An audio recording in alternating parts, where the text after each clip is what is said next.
En esta sesión vamos a analizar una breve introducción a la metalurgia, que es el estudio de metales y aleaciones. La importancia del estudio de la metalurgia en ingeniería de materiales se basa principalmente en los múltiples usos que le damos a este tipo de metales y aleaciones. Desde construcción de tuberías, por ejemplo, de latón, algunas piezas decorativas, ornamentales o piezas de bronce, aceros estructurales que funcionan para dar soporte estructural para construcción de viviendas, de puentes, etcétera. Algunas aleaciones se llegaron a usar en amalgamas, por ejemplo, como recubrimientos odontológicos, en ortodoncia, por ejemplo. En soldadura tenemos algunas aleaciones, en joyería, etcétera. Entonces, vamos a comenzar el estudio de aleaciones definiendo un concepto que se llama fase o fase cristalina. Una fase en un material es una región homogénea de ese sistema que tiene una misma estructura cristalina y se encuentra separada por interfaces bien definidas o por un límite bien definido. En esta imagen se muestra un resultado de un experimento de metalografía que consiste en preparar una muestra metálica para observarla en el microscopio. En esta imagen se muestran 4 tipos diferentes de aceros. Los aceros se denominan por una clave IC, que significa American Institute for Steel and Iron, o Instituto Americano de Acero y Hierro. Entonces, aquí se muestran 4 tipos de aceros. El inciso A es acero 1015, inciso B es 1035, inciso C es 1045 y inciso D es acero 1080. Estos 4 aceros varían en la composición de carbono. Un acero es una aleación hierro con carbono. Entonces, nosotros, si analizamos estas figuras, vamos a encontrar zonas bien definidas que representan fases cristalinas, es decir, regiones de ese material que tienen una estructura cristalina única y están bien definidas por estos bordes de grano. Esos límites de grano son la interfase que separa una fase y otra. Vamos a analizar en esta unidad para el acero qué fases podemos encontrar. Por ahora las vamos a definir. Esas regiones del material tienen propiedades físicas y químicas homogéneas. Difieren en su microestructura y composición de otra región. Por ejemplo, esas zonas más oscuras que aparecen en las 4 figuras corresponden a una fase cristalina. En aceros, a una fase cristalina que presenta estas propiedades se le llama perlita, por ejemplo, o cementita, también es otra fase cristalina. Vamos a analizar, de acuerdo a esto, qué sería cada fase. En aceros, recordemos que los aceros es una aleación hierro-carbono. El hierro es el principal componente. El hierro a diferente temperatura, como se está mostrando en esta figura, tiene diferente estructura cristalina. En un rango de 0 grados Celsius, de 0 grados Celsius hasta 910 grados Celsius, es hierro con estructura cúbica centrada en el cuerpo. Esta estructura cúbica centrada en el cuerpo se le llama ferrita, ferrita alfa. Este material a temperaturas superiores a 910 grados Celsius y temperaturas inferiores a 1400 grados Celsius, poseerá una estructura cúbica centrada en las caras. Esto es cúbico centrado en el cuerpo, es BCC. Este es cúbico centrado en las caras. Entonces, a esta estructura se le llama ferrita gamma o austenita. A temperaturas superiores a 1400 Celsius e inferiores a 1539, tenemos una estructura de ferrita delta, que sigue siendo cúbica, centrada en el cuerpo. La diferencia de ferrita delta con ferrita alfa es el tamaño del parámetro de red. Temperaturas superiores a 1539 grados Celsius es hierro líquido o amorfo. Entonces, en un acero, estas regiones grises con bordes de grano bien definidos suelen ser regiones constituidas por ferrita. Vamos a analizar un ejemplo. Estas imágenes se muestran para un análisis de la superficie de acero dulce. Acero dulce es un acero que contiene una baja cantidad de carbono. Observamos a la imagen de la izquierda, es una imagen de la superficie del acero en un microscopio con una magnificación de 50x, 50 veces. La imagen de la derecha tiene una magnificación de 500x o 500 veces.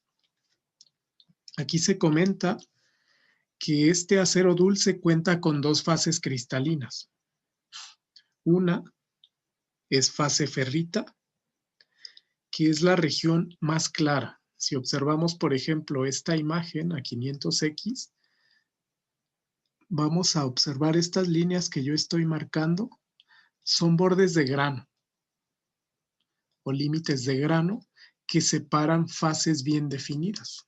Por ejemplo, pensemos en esta fase, o esta, o esta, o esta. Son fases similares. Si ustedes observan, tienen propiedades ópticas similares. Bajo el microscopio se verían como un gris tenue. Como tienen propiedades físicas y químicas similares, es la misma fase. Esa fase es ferrita. Ferrita alfa específicamente. La otra fase más oscura, que son estos depósitos, son precipitados. Esos depósitos corresponden a perlita, que es otra fase cristalina que podemos encontrar en el acero. La perlita tiene una morfología lamelar o laminar que consiste en una estructura tipo sándwich.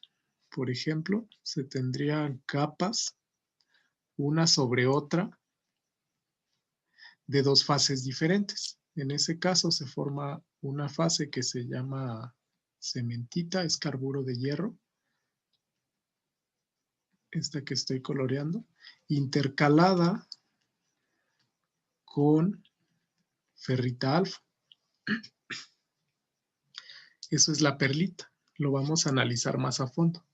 Entonces, ese es el concepto de una fase cristalina. Son regiones del mismo material, pero con diferentes propiedades. Pueden tener diferente estructura cristalina o diferente composición también. Vamos a definir con base a esto qué son aleaciones. Básicamente una aleación metálica va a ser una mezcla de un metal con otros metales o con no metales. Los cerámicos también pueden formar este tipo de mezclas. Los cerámicos, recuerden que podemos tener óxidos, por ejemplo, óxidos metálicos. El óxido de zinc es un cerámico, etc. Los metales pueden ser metales puros, elementos químicos puros como hierro, cobalto, níquel, etc. principalmente metales de transición o metales nobles como el oro y la plata. La mezcla también puede resultar en una solución sólida, un compuesto o simplemente una mezcla metálica.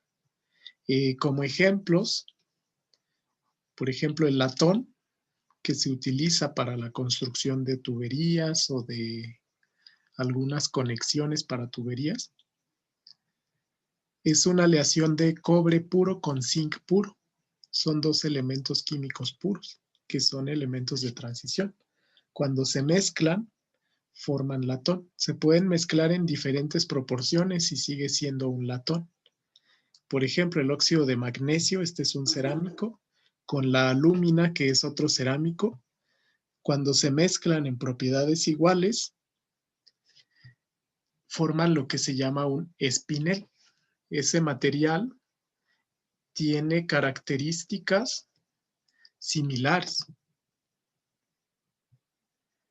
Ahora, otro tipo de ejemplo de aleación es el carbono con hierro. Una aleación hierro-carbono es precisamente lo que conocemos como acero. Estos dos son los componentes principales de un acero, pero puede tener otros componentes como el cromo, que se encuentra en aceros inoxidables, por ejemplo. Puede tener magnesio, níquel, zinc, etc. Las aleaciones que hemos comentado se utilizan en diferentes usos en la vida cotidiana. Ya vimos en la construcción de tuberías, por ejemplo, en la construcción de autopartes también, en cuestiones ornamentales, cuestiones estructurales, joyería, por ejemplo, en soldadura. El estaño de soldadura en realidad es una aleación de estaño que puede contener cantidades de plomo, cantidades de níquel o cobalto. El latón vimos que es cobre-zinc, el bronce es cobre con estaño, el acero es hierro-carbono principalmente, más otros metales. Las amalgamas suelen tener mercurio con zinc, por ejemplo. El oro de joyería realmente, el oro puro es blando, es un metal muy blando, es un metal noble. Entonces el oro que utilizan en joyas realmente no es oro puro, sino que es oro aleado con otro elemento, como puede ser zinc, níquel, etc. El oro blanco es oro aleado con un metal blanco, generalmente platino, manganeso. El acero galvanizado, por ejemplo, es una aleación hierro-carbono que tiene una capa exterior de zinc. El proceso de galvanizado consiste en un proceso electroquímico con el cual se recubre la superficie de un metal con otro metal, etc. Por ejemplo, mencionábamos que el acero inoxidable contiene pequeñas cantidades de cromo en la superficie. Realmente se llama acero inoxidable, pero no significa que no se oxide, sino que se coloca sobre el acero una capa protectora de cromo. Esa capa protectora recubre la superficie del acero. Entonces, en presencia de oxígeno, el cromo es el que se oxida, formando óxido de cromo. Esa capa de óxido de cromo en la superficie protege la superficie del metal de la corrosión. Esos son algunos ejemplos de aleaciones. Los componentes de una aleación se menciona que pueden ser miscibles en estado líquido a fin de tener un sólido homogéneo. En cuanto a composición, vamos a presentar principalmente dos tipos de aleaciones que se forman por solidificación. Pueden ser por sustitución o por inserción. Este fenómeno de solidificación, ya lo hemos analizado previamente, consiste en la difusión de uno de los metales en la matriz del otro.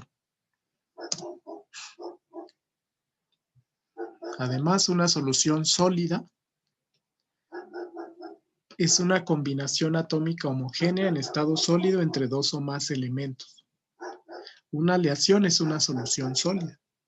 Se puede formar de manera sustitucional, donde los átomos se intercambian por otro diferente al azar. Puede ser una sustitución ordenada, intersticial, o pequeños precipitados aglomerados en secciones de la superficie de ese material. Vamos a analizar algunos de estos mecanismos. Inicialmente, vamos a definir la nomenclatura que vamos a utilizar para el estudio de los componentes de una aleación. Aquí se muestra una imagen generalizada de la formación de una aleación, en donde tenemos estos átomos blancos. Notamos que tenemos en mayor proporción. Al metal presente en mayor proporción en una aleación, le vamos a conocer como metal base o disolvente. Sobre esa matriz del metal base, podemos tener unidos por enlaces metálicos otros átomos sustitucionales. Por ejemplo, este representa un átomo sustitucional que es diferente al metal base. También podemos tener átomos sustitucionales más pequeños o más grandes que el tamaño del metal base. O podemos tener impurezas como estas en forma de metales que se introducen en los intersticios de esta matriz del metal base.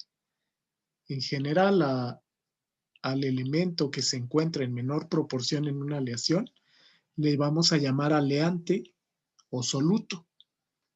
La importancia del estudio de aleaciones en ingeniería de materiales es principalmente a que podemos obtener propiedades completamente diferentes que los metales puros, variando la composición, la proporción con la cual vamos a mezclar uno de los metales con el otro. Eso para conseguir un amplio rango de propiedades diferentes. Inicialmente vamos a analizar cómo se forman las aleaciones.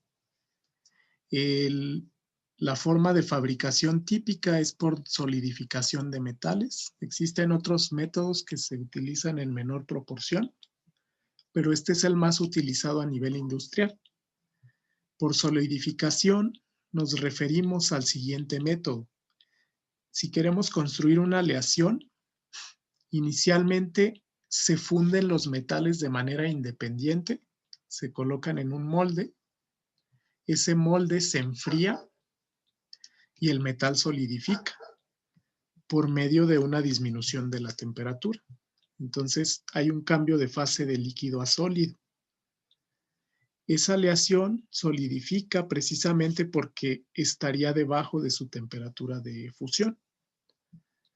Y esos constituyentes forman un sólido por difusión. Dependiendo del molde, por ejemplo, va a ser la forma final del metal que fue fundido.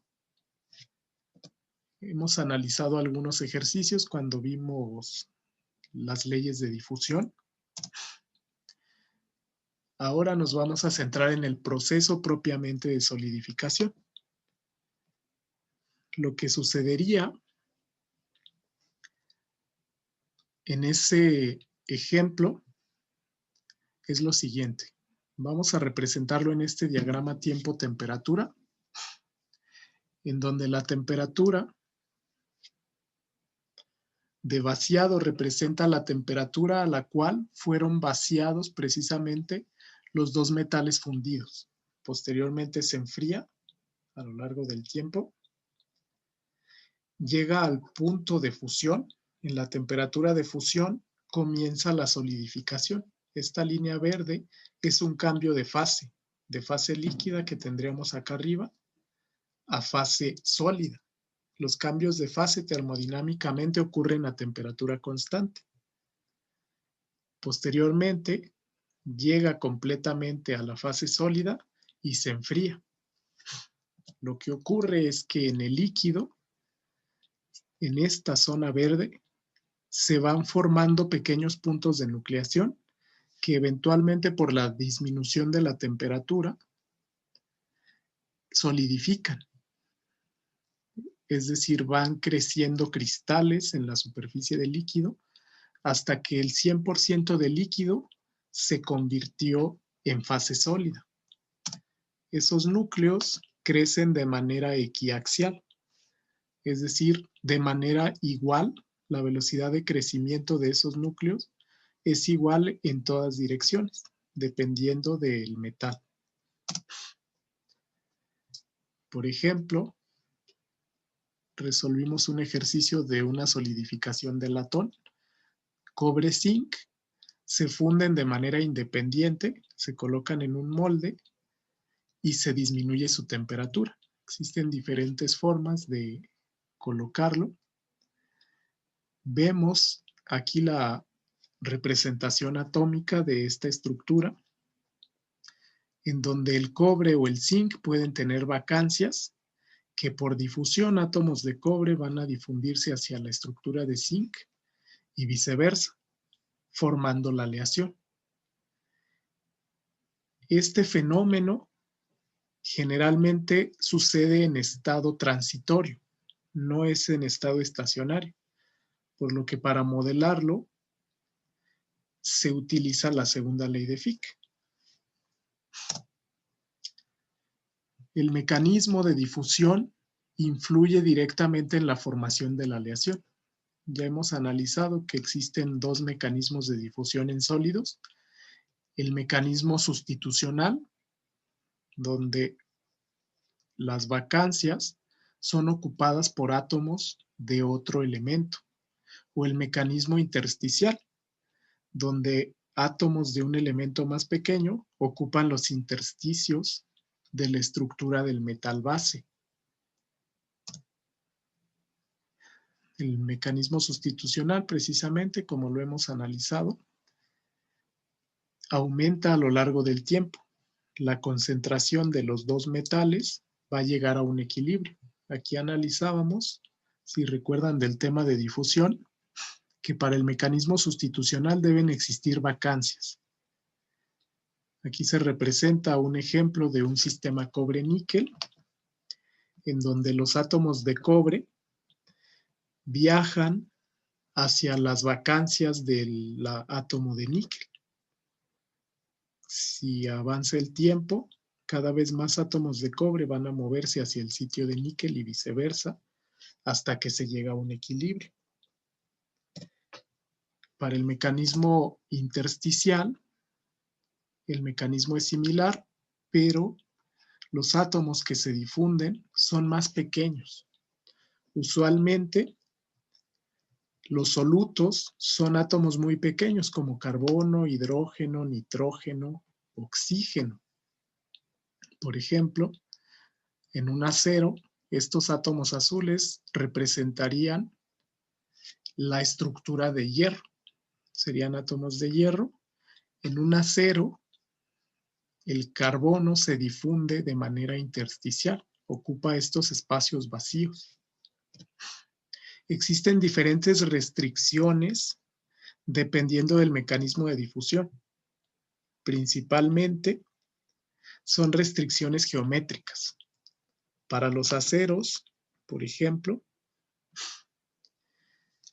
vamos a analizar dos casos. En un acero, los átomos de carbono, como vimos, se difunden intersticialmente en hierro, que puede ser alfa o gamma, ferrita o austenita, respectivamente. Entonces, si analizamos el número de intersticios en cada una de esas estructuras, para la estructura cúbica centrada en el cuerpo, estos átomos color oscuro son átomos de hierro.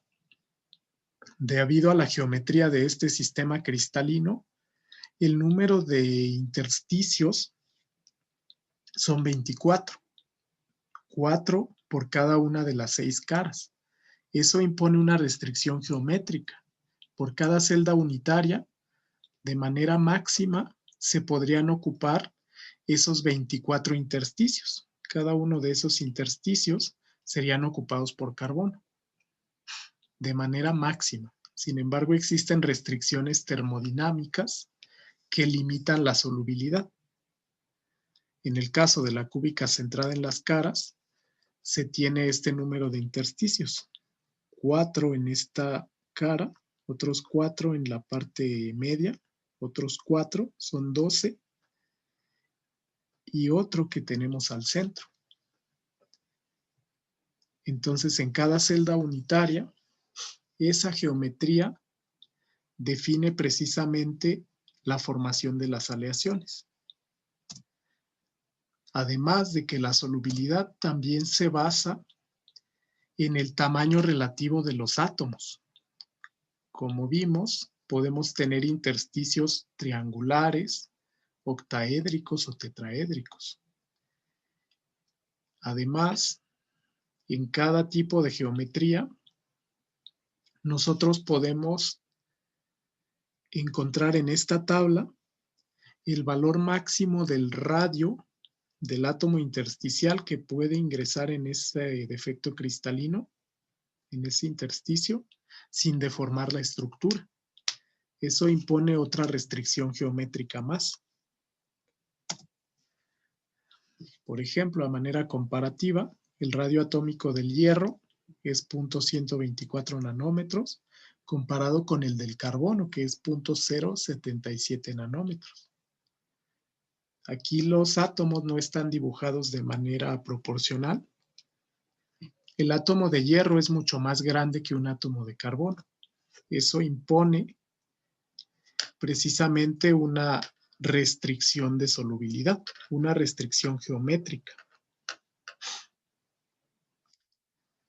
Esa restricción geométrica se refleja en una solubilidad. La solubilidad puede ser limitada e ilimitada debido a esos factores que hemos considerado, por cantidad de vacancias, por tamaño de intersticios o por el radio atómico. Podemos encontrar dos tipos de aleaciones fundamentalmente. Aleaciones de solubilidad ilimitada y de solubilidad limitada, que controlan qué porcentaje atómico del aleante, para nuestro ejemplo hierro-carbono, qué porcentaje de carbono podremos introducir en la estructura del hierro, por ejemplo. Las aleaciones de solubilidad ilimitada son solubles en todas las proporciones de ambos componentes. Las aleaciones de solubilidad limitada tienen un porciento atómico máximo que pueden disolver. Esa es la primera parte.